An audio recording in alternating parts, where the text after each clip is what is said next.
ഗവർണർക്കുമെതിരായ പരാമർശങ്ങൾ നിറഞ്ഞതായിരിക്കും നയപ്രഖ്യാപനം. ഇത് ഗവർണർ വായിക്കുമോ എന്നതിലാണ് ആശങ്ക. പാർലമെന്റ് തെരഞ്ഞെടുപ്പ് അടുത്തിരിക്കെ കേന്ദ്രവിരുദ്ധ പരാമർശങ്ങൾ നയപ്രഖ്യാപനത്തിൽ ഉണ്ടാവുമെന്ന് ഉറപ്പാണ്. കേന്ദ്ര സർക്കാരിന്റെ സാമ്പത്തിക അവഗണനയ്ക്കെതിരെ സർക്കാർ സുപ്രീം കോടതിയെ സമീപിച്ചിരിക്കുകയാണ്. നിയമസഭ പാസാക്കിയ ബില്ലുകൾ ഒപ്പിടാത്തതും VC നിയമനങ്ങൾ നടത്താനാവാത്തതുമെല്ലാം ഗവർണർക്കെതിരായും ചൂണ്ടിക്കാട്ടിയേക്കാം. പുതുവർഷത്തെ നിയമസഭാ സമ്മേളനം ആരംഭിക്കേണ്ടത് സർക്കാരിന്റെ നയപ്രഖ്യാപനം അവതരിപ്പിച്ചുകൊണ്ടാണ്. ഭരണഘടനാ പ്രകാരം നയപ്രഖ്യാപന പ്രസംഗം നടത്താൻ ഗവർണർക്കും ബാധ്യതയുണ്ട്. ഗവർണർ ആരിഫ് മുഹമ്മദ് ഖാനെ രാഷ്ട്രീയമായി നേരിടാൻ CPM-ഉം ഭരണപരമായി പ്രതിരോധിക്കാൻ സർക്കാരും ഒരുങ്ങുമ്പോൾ രാജ്ഭവനും നിലപാടുകൾ ഘടിപ്പിക്കും. SFI പ്രതിഷേധം പരിധി വിട്ടാൽ ഗവർണർ കർശന നിലപാടുകളിലേക്ക് എത്തും. ധനപ്രതിസന്ധിയിലടക്കം ഗവർണർ സർക്കാരിനോട് ചോദിക്കുന്നതിന് ഉത്തരം ഇനി നൽകില്ല. ഇതിനൊപ്പം പ്രതിഷേധവും എത്തും. ഗവർണർക്ക് ഒരു പരിഗണനയും സർക്കാർ നൽകില്ല. ഭരണഘടനാപരമായ ബാധ്യതകളിൽ മാത്രമേ സഹായം തേടൂ.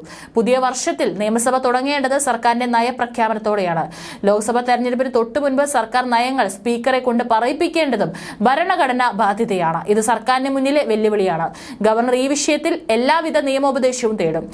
ലോക്സഭാ തെരഞ്ഞെടുപ്പിന് തൊട്ടുമുൻപായി നയപ്രഖ്യാപനം എന്ന പ്രത്യേകത ഇതിനുണ്ട്. കേന്ദ്ര സർക്കാരിനെ ഈ നയപ്രഖ്യാപനത്തിലൂടെ കടന്നാക്രമിക്കാനാണ് സർക്കാർ തീരുമാനം. ഗവർണർക്കെതിരെ വിദ്യാർത്ഥി പ്രതിഷേധം കടുപ്പിക്കാനാണ് CPM നിർദ്ദേശിച്ചിട്ടുള്ളത്. വർഗ ബഹുജന സംഘടനകളുടെ പ്രതിഷേധവും വരും ദിവസങ്ങളിൽ ഉണ്ടാകും. എന്നാൽ ഒരു വെല്ലുവിളിയുടെ സ്വരമുയർത്തി ഗവർണറെ നേരിടാൻ സർക്കാരോ മുഖ്യമന്ത്രിയോ കൂടുതലായി തയ്യാറാവില്ല. പകരം ഭരണഘടനാ പദവി വഹിച്ച് സംസ്ഥാനത്തെ ക്രമസമാധാന നില തകർക്കാൻ ശ്രമിക്കുന്നുവെന്ന പരാതി കേന്ദ്രത്തെ അറിയിക്കാനാണ് ആലോചന. ഗവർണറെ പിൻവലിക്കണമെന്ന് ആവശ്യപ്പെടും. ഇത് കോടതിയിൽ ഉന്നയിക്കാനും സാധ്യതയുണ്ട്. പിണറായി സർക്കാരിനെ പിരിച്ചുവിടാനുള്ള ഗൂഢാലോചനയാണ് നടക്കുന്നത്. അതിനുവേണ്ടിയാണ് SFIയെ വെല്ലുവിളിക്കുന്നത്. ഈ കടിയിൽ വീഴരുതെന്നാണ് SFIക്ക് CPM നൽകുന്ന നിർദ്ദേശം. കരുതലോടെ മാത്രമേ ഇനി പ്രതിഷേധം നടക്കൂ.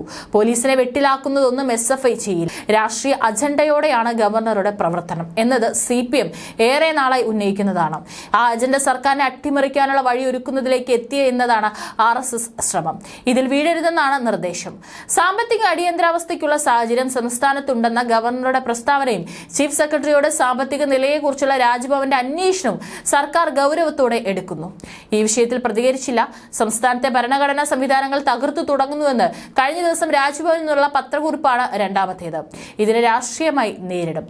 2020 നയപ്രഖ്യാപനത്തിൽ പൗരത്വ നിയമ ഭേദഗതി സംബന്ധിച്ചുള്ള സംസ്ഥാനത്തിന്റെ വിയോജിപ്പ് മുഖ്യമന്ത്രി പറഞ്ഞതുകൊണ്ട് മാത്രം വായിക്കുന്നുവെന്ന് അറിയിച്ചാണ് വായിച്ചത്.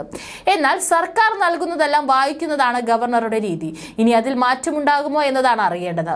എതിർ സമീപനമുണ്ടായാൽ കോടതിയെ പ്രശ്നം ധരിപ്പിക്കാനാകും. സർക്കാർ ശ്രമിക്കുക. ജനുവരി മധ്യത്തോടെ നിയമസഭാ സമ്മേളനം ചേരാനാണ് ആലോചന.